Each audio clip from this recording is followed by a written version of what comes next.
নমস্কার বন্ধুরা, আশা করি সবাই সুস্থ ও ভালো আছেন। ওয়ান্ডারলাস্টার ডায়েরি চ্যানেলে আপনাদের স্বাগত। গত এপিসোডে আমি আপনাদের ছিটকুল, করছাম ও কামরু ফোর্ট ঘুরিয়ে এনেছি। আজ আমরা সাংলা ছেড়ে চলে যাব হিমাচলের এমন একটি জায়গায় যা উত্তরাখণ্ডের কৌশানি, রানীক্ষেত, আলমোড়ার চাইতেও সুন্দর। এখানে আছে হাতু পিক এবং তার চূড়ায় আছে কালী মায়ের মন্দির, এবং এখান থেকে দেখতে পাওয়া যায় 180 ডিগ্রির বেশি জায়গা জুড়ে নাম না জানা অনেক পিক। সমস্ত বরফে ঢাকা পাহাড় চূড়োগুলো যেন থমকে গেছে একসঙ্গে। থানেদারের হোটেলটি পাহাড়ের ঢালে অবস্থিত।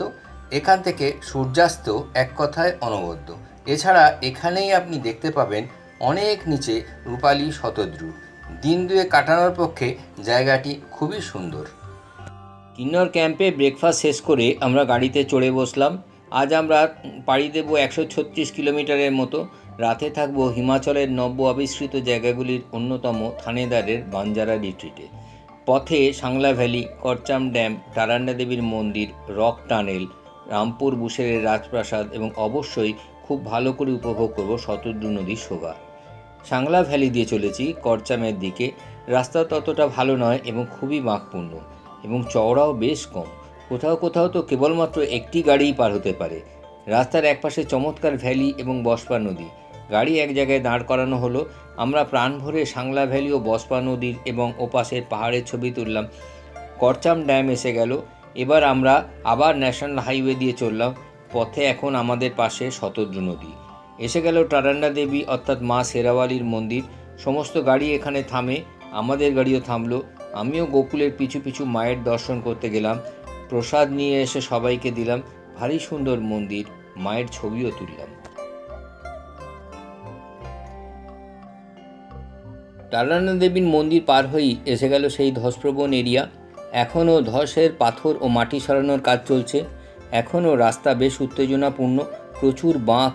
একবার তো গাড়ি মনে হচ্ছে পাহাড়ের মধ্যে ঢুকে যাচ্ছে। একপাশে গভীর খাদ এবং সেখান দিয়ে বয়ে চলেছে শতদ্রু। এসে গেল এই রাস্তার অন্যতম আকর্ষণ রক টানেল। যাবার সময় চুটিয়ে ছবি তুলেছি। এবার টানেলের সামনে জ্যাম কাটলে গাড়ি চলল ধীরে ধীরে টানেলের ভেতর দিয়ে ওপারে। খানিক পরে আমরা সারাহানের মোড় পার হয়ে রামপুর শহরে প্রবেশ করলাম। রামপুরের বিশেষত্ব হলো বুশের রাজাদের শীতকালীন রাজপ্রাসাদ। বুশের রাজারা হিমাচলের শক্তিশালী রাজাদের অন্যতম।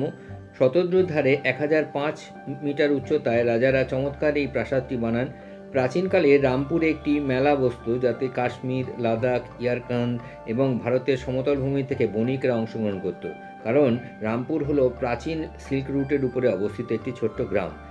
দ্বিতল প্রাসাদটি বন্ধ থাকায় ভিতরে আমরা ঢুকতে পারিনি, কিন্তু কাঠের এই সুসজ্জিত প্রাসাদটি আমাদের খুব ভালো লেগেছে। টয়লেটের জন্য রাজপ্রাসাদের সংলগ্ন একটি প্রাসাদে জিজ্ঞাসা করে ঢুকে পড়া গেল। এখানেই এক চমৎকার রেস্তোরাঁতে মধ্যাহ্নভোজ সাঙ্গ হলো।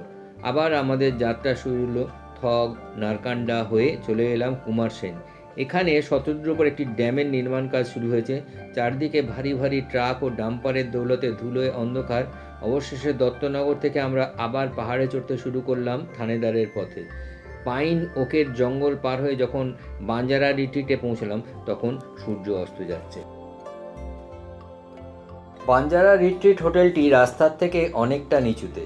সিঁড়ি বেয়ে নামতে হলো খানিকটা, তারপর পাহাড়ের ঢালে বেশ খানিকটা চওড়া জায়গা, তার উপর ত্রিতল হোটেল। আমাদের দুটো ডিলাক্স রুম বুক করা আছে। এখানে বেড, ব্রেকফাস্ট ও ডিনার সহ ডিএবি রুমের ভাড়া 7,100 টাকা। আমাদের সামনে একটি ছোট্ট বাগানের মতো রয়েছে, তাতে বসার চেয়ার। এখানে বসে দূরের পাহাড় লাল করে সূর্যাস্ত হচ্ছে। আমরা দেখতে থাকলাম অনেকক্ষণ ধরে। আমাদের একটা ঘর দিল দোতলার কোণার দিকে। এর 3 দিকে জানলা দেওয়া, সামনে বারান্দা। ঘরটি বড়, কিন্তু আমাদের যে ঘরটি দিল তা বেশ ছোট এবং দুদিকে চাপা। এটা কোনোভাবেই ডিলাক্স রুম হতে পারে না। বাবুইরা মালপত্র নিয়ে ওপরে চলে গিয়েছিল। আমি ফোন করলাম হোটেলের মালিককে। ওনার কাছে জানতে চাইলাম এই রুমের ব্যাপারে। উনি তখন আমাদের পাশের আরেকটি ঘরে থাকার ব্যবস্থা করে দিলেন। ঘরটি অপেক্ষাকৃত বড়, তাই আমরা রাজি হয়ে গেলাম। অন্য লোককে দিয়ে হোটেল বুক করালে এরকমই হয়। অতঃপর ম্যানেজার কাম মালিক আমাদের ফোন করে অনুরোধ করলেন ডাইনিং হল সংলগ্ন একটি কাঁচের ঘরে আসতে। ঘরটি বেশ সুন্দর। এখন সন্ধ্যা নেমেছে, জোরালো আলোয় ঘরটি ঝলমল করছে। পাশেই খাদ নেমে গেছে অনেক নিচে। ওয়েলকাম ড্রিঙ্কস এলো, বেশ চমৎকার খেতে। এরপর আমরা ঘরে ফিরে এলাম। এবং 9টা নাগাদ আমাদের খাবারের ডাক এলো ডাইনিং হলে।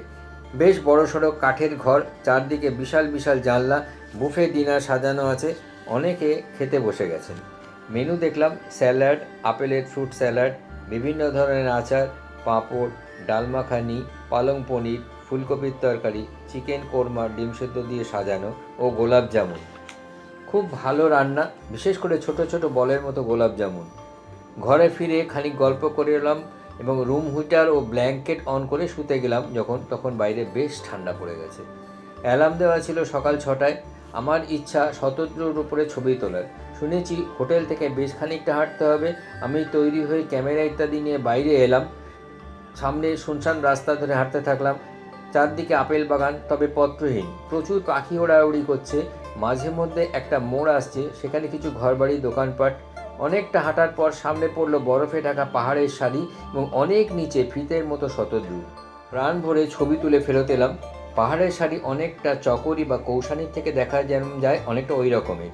ঘরে ঢুকে কফি খেয়ে জিনিসপত্র গোছানো হলো। স্নান ইত্যাদি সেরে ব্রেকফাস্ট করতে গেলাম।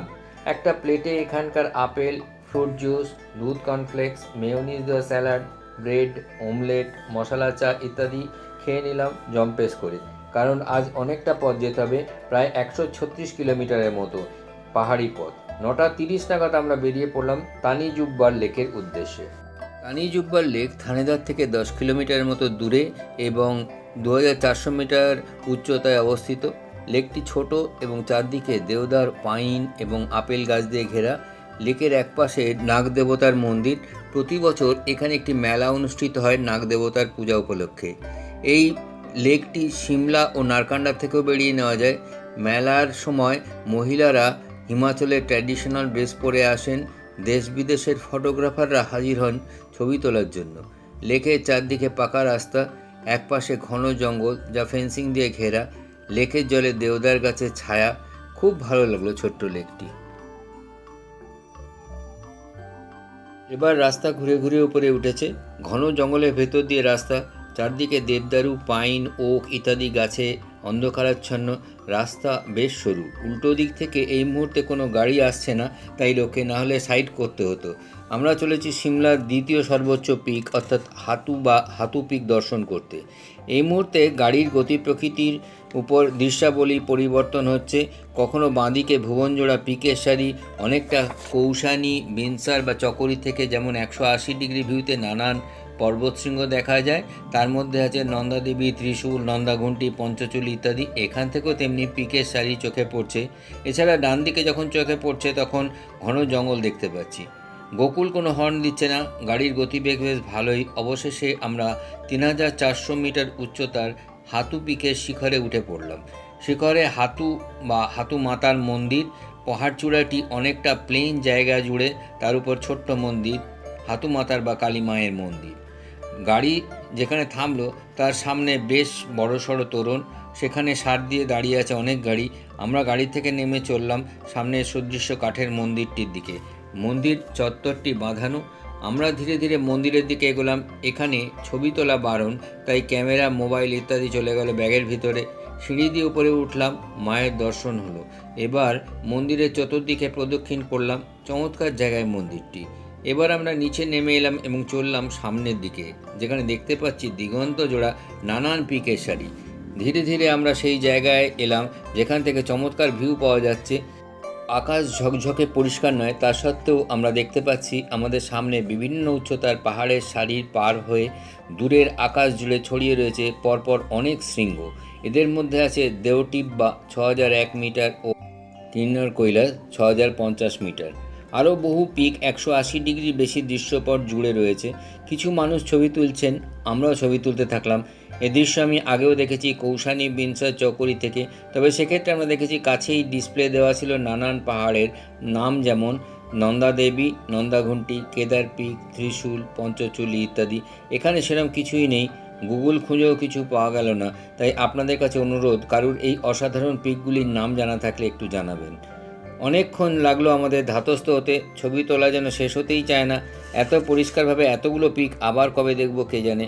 দু চোখ ভরে দেখে নিলাম এই চমৎকার দৃশ্যাবলী। সবার সঙ্গে দেখা সাঙ্গ হলে আমরা ফিরতি পথ ধরলাম। মন চায় না এই সুন্দর দৃশ্য ছেড়ে যেতে, তবু ফিরতে হয় এক সময়।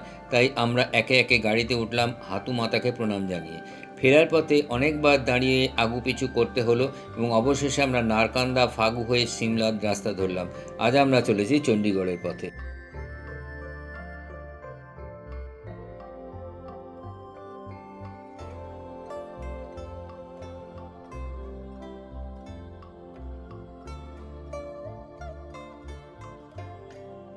আজ এখানেই শেষ করছি। সামনের পর্বটি কিন্নর কৈলাস ভ্রমণের শেষ পর্ব। ভিডিওটি যদি ভালো লেগে থাকে তাহলে লাইক ও শেয়ার করবেন এবং চ্যানেলটিকে সাবস্ক্রাইব করবেন।